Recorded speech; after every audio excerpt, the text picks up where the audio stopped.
섭섭합니다, 아주. 마음도 명랑하지 못한데 이렇게 후텁지근한 날씨가 계속되다가 보니까 조금 지치기도 하는군요. 몸과 마음 관리들 잘하십시오. 채널 24개 하석영의 단도직입니다. 이재명이라고 하는 여권의 대통령 후보, 여론조사에서 지지율이 여권에서는 선두주자라고 해서 매스컴 많이 타고 있는 사람이죠. 근데 이 양반 입에서 억강부약이라고 하는 참 듣기가 별로 편편치 않은 얘기가 나와서 화제입니다. 아주 듣는 귀가 의심스럽더라고요. 꼰대들이 하는 말 이런 거 싫다고 그러는 축에서 웬 놈의 하필이면 또 한자 말은 또 동원을 하나? 그냥 약자들을 돕는 세상, 강자들 때려잡아서 약자들 돕는 세상, 그러니까 이렇게 얘기하면 좀 야단 맞을까봐 그런가 싶기도 한데요. 세상에서 가장 낡은 정치적 언어, 정치가들이나 정치 사상을 다룬다는 인간들이 지금까지 가장 많이 써왔던 말이 무엇이겠습니까? 그거 항상 선거한다 이런 얘기만 나오면, 정치 이론 어쩌고 나오면 약자를 위하여 이 이야기를 꼭 해야 되죠, 그죠? 그리고 모두가 잘 사는 공평한 세상의 건설. 아마 인류 정치사에서 이보다 낡아빠지고 참 시고 떫은 얘기도 따로 없는 것 같은데, 하여튼 참 정치 좀 한다 그러면 이 이야기 입에 달고 살지 않는 사람 보기가 힘들죠. 인류 역사 이래 성군이라는 이야기를 들었던 그런 사람들, 그리고 대정치가라는 이야기를 듣는 사람들, 그런 사람들에게도 늘 수식어처럼 따라붙고 그런 얘기이기도 합니다. 그런데 이 약자를 위하여, 그 중에서도 강자를 눌러서 약자를 위한다, 이 논리는 흔히 정치인들이 쓰는 언어에서도 조금 더 나간 얘기인데, 그 뿌리를 찾아보면 어디서 볼 수 있나요? 18, 19세기에 유럽을 풍미했던 사회주의, 공산주의, 그 사상가들 입에서 나왔던 얘기 아닌가요? 극단적으로 약자만을 위해서 그들을 최강의 강자 자리로 올려놓아야 한다라는 얘기가 바로 채널 24K에서 직전에 독서를 해왔던 공산당 선언의 내용이죠. 강자인 부르주아를 때려잡고 약자인 프롤레타리아트가 세상을 뒤집어 엎어서 점령하고 독재를 완성한다, 그 얘기 아닙니까? 근데 그 얘기가 지금 21세기 대한민국에서 나온다, 그 비슷한 얘기가. 이 억강부약이라는 얘기가 조금 더 왼쪽으로 더 진행하면 공산당 선언이죠. 또 이렇게 얘기하면 또 색깔로 다 덮으려고 그런다, 또 색깔 쪽으로 몰고 간다 이럴 테니까 싫으면 말라고 그러고요. 하여튼 사회주의적 색깔을 강하게 띠는 언어라는 사실은 부인할 수 없죠. 두말할 것도 없이 정치를 한다는 인간들은 권력을 당연히 지향하게 돼 있죠. 그리고 그 권력을 잡으면 가급적이면 오래 끌고 가고 싶고, 그런데 그렇게 권력을 잡고 오래 끌고 가려면 다중의 지지라는 게 필요하겠지요. 그러니까 다중들이 가장 좋아하는 언어를 써야 합니다. 그게 공정, 공평, 그리고 저는 약자의 편입니다라는 그런 수사들 아니겠습니까?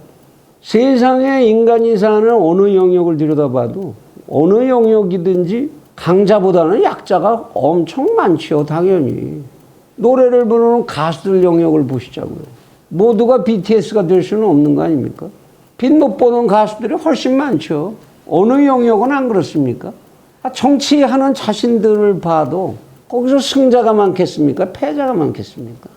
그러면 많은 쪽을 회유하고 선동하고 자기 편으로 끌어들여야 하는 것, 이거는 어쩌면 정치인의 숙명이고, 그러다 보니까 약자 코스프레를 밥 먹듯 해야 하는 거죠. 그런데 인생을 좀 살아본 사람들은 누구나 다 아는 일이죠. 세상에는 늘 가진 자와 못 가진 자, 잘난 자와 좀 부족한 자, 소위 사회적 약자와 강자라는 것은 언제나 존재하고 존재할 수밖에 없다라는 것. 이거를 세상 좀 살아본 사람들은 다 할 수밖에 없는 일입니다. 이런 구분이 없는 사회, 그런 사회라는 것이 과연 어떤 것일지 구체적으로 인간들은 아직까지 구명해 보지도 못했고, 우리가 정의란 무엇인가 그 요란한 책을 글자 하나하나 샅샅이 읽고 살펴봤습니다마는 그 안에서도 어떤 것이 과연 그런 사회인지, 그런 차별이 없는 그런 공정한 사회인지에 관한 이야기는 끝내 나오질 않았습니다. 인류 역사상 모든 사상가들이 한 얘기를 다 끌어다 놓고 샌델이 분석을 해봤는데 결론을 못 내렸죠. 그래서 그가 마지막에 한 얘기가 도덕으로 돌아가야 되지 않나, 이런 애매한 소리로 그 사람도 끝을 냈죠. 인간은 각자 서로 다르게 태어납니다. 쌍둥이로 태어나도 둘이 다 같지를 않습니다. 그 속에서는 서로의 구별이 있을 수밖에 없는 거지요. 이게 인간의 삶의 진실이라고 해도, 그래도 선거판에서 그런 각성이나 이런 철학적 지혜 이런 건 통하지 않습니다. 선거에서 이기는 방법 중에 제일 좋은 거는 상대 진영을 갈라놓고 그래서 분열시키고 내 진영은 통합을 시키는 divide and rule. 저는 이스라엘 동영상에서 이미 divide and rule이라는 제목의 동영상을 찍은 적이 있습니다만, 방영한 적이 있습니다만, 이거보다 좋은 선거 전략은 없죠. 어떻게 해서든지 상대편을 갈라놔야 됩니다. 유권자를 갈라놔야 되죠.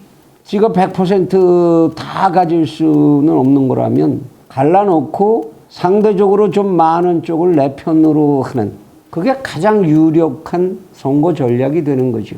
그래서 세상을 두 쪽을 내는 겁니다. 억강부약한다. 표가 작은 쪽, 강한 쪽은 누른다고 얘기를 하고, 약한 쪽, 그러니까 표가 많은 쪽, 이쪽은 부양시킨다라고, 내가 그쪽을 힘을 돋궈주겠다라고 하는 이런 말이 나올 수 있는 거죠. 사실 참 엄청 진부하고 유치하고 악취가 좀 나는 냄새이기는 하지만 후보로서는 매력적인 선동용 선거 구호라고 생각할 수도 있을 겁니다. 그런데 다음 대통령 선거에서 우리가 선택해야 되는 대통령, 그 사람은 사회를 이렇게 두 조각으로, 두 편으로 갈라치게 하는 사람이어야겠습니까?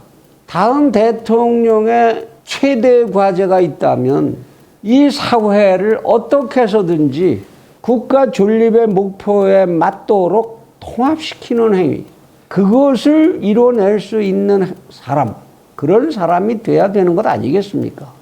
그럼 당연하게 그 자리를 원하는 사람이면 어떻게 하면, 무엇을 위해서 나는 그것을 할 수 있을 것인가를 밤잠 안 자고 고민해야 되고, 그 결과를 국민들에게 보여주고 자기의 선택을 구해야 하는 그런 사람이 돼야 되는 것이겠죠. 그런데 그렇게 고민하고 생각해서 내놓은 결과물이라는 게 고작 강자는 살 수 없는 세상을 만들겠다는 얘기입니까? 억누르면 그 세상에 강자가 살고 싶겠어요? 아니면 세상을 강과 약, 국민을 둘로 나눠서 무슨 천군백군 싸움이라도 시키겠다는 얘기입니까? 지금 대한민국은 18, 9세기의 유럽이 아닙니다. 그 당시에 유럽은 글쎄 보는 시각에 따라서는 가진 거라고는 발가벗은 몸뚱이 하나밖에 없는 프롤레타리아트라는 집단과, 그리고 그들의 노동력을 착취해서 자신들의 부를 축적해간 부르주아지라는 계급이 존재했다고 볼 수도 있는 그런 사회였습니다. 그런데 지금 대한민국이 그렇습니까?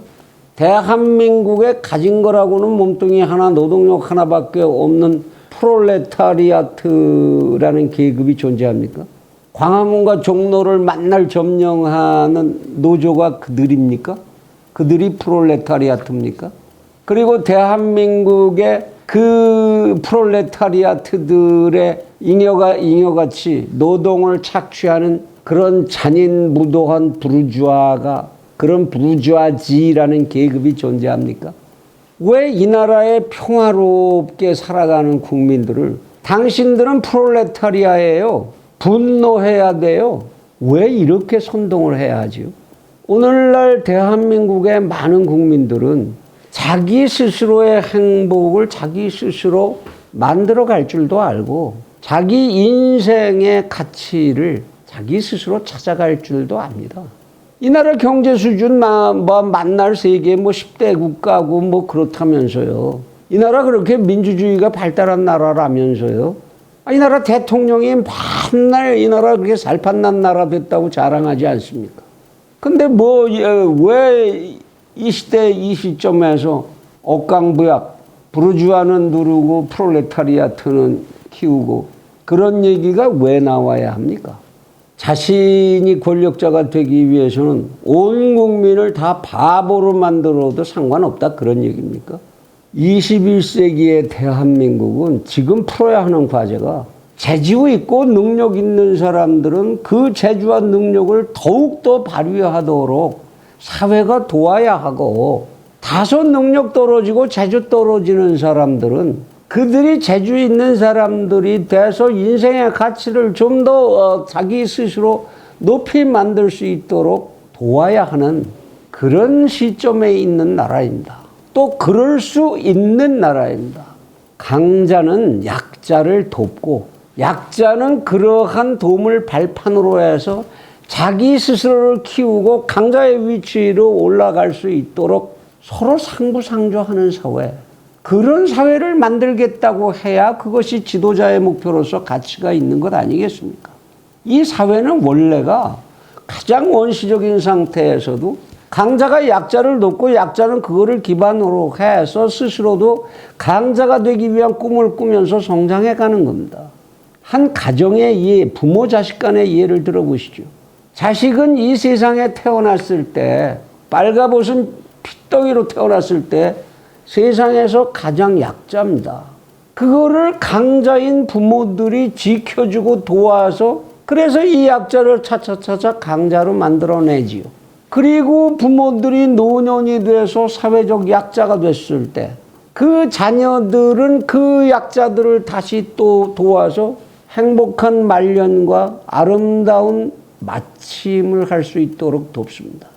이게 사람들이 모여서 하는 법칙입니다. 가장 원시적인, 가장 원론적인 법칙이죠.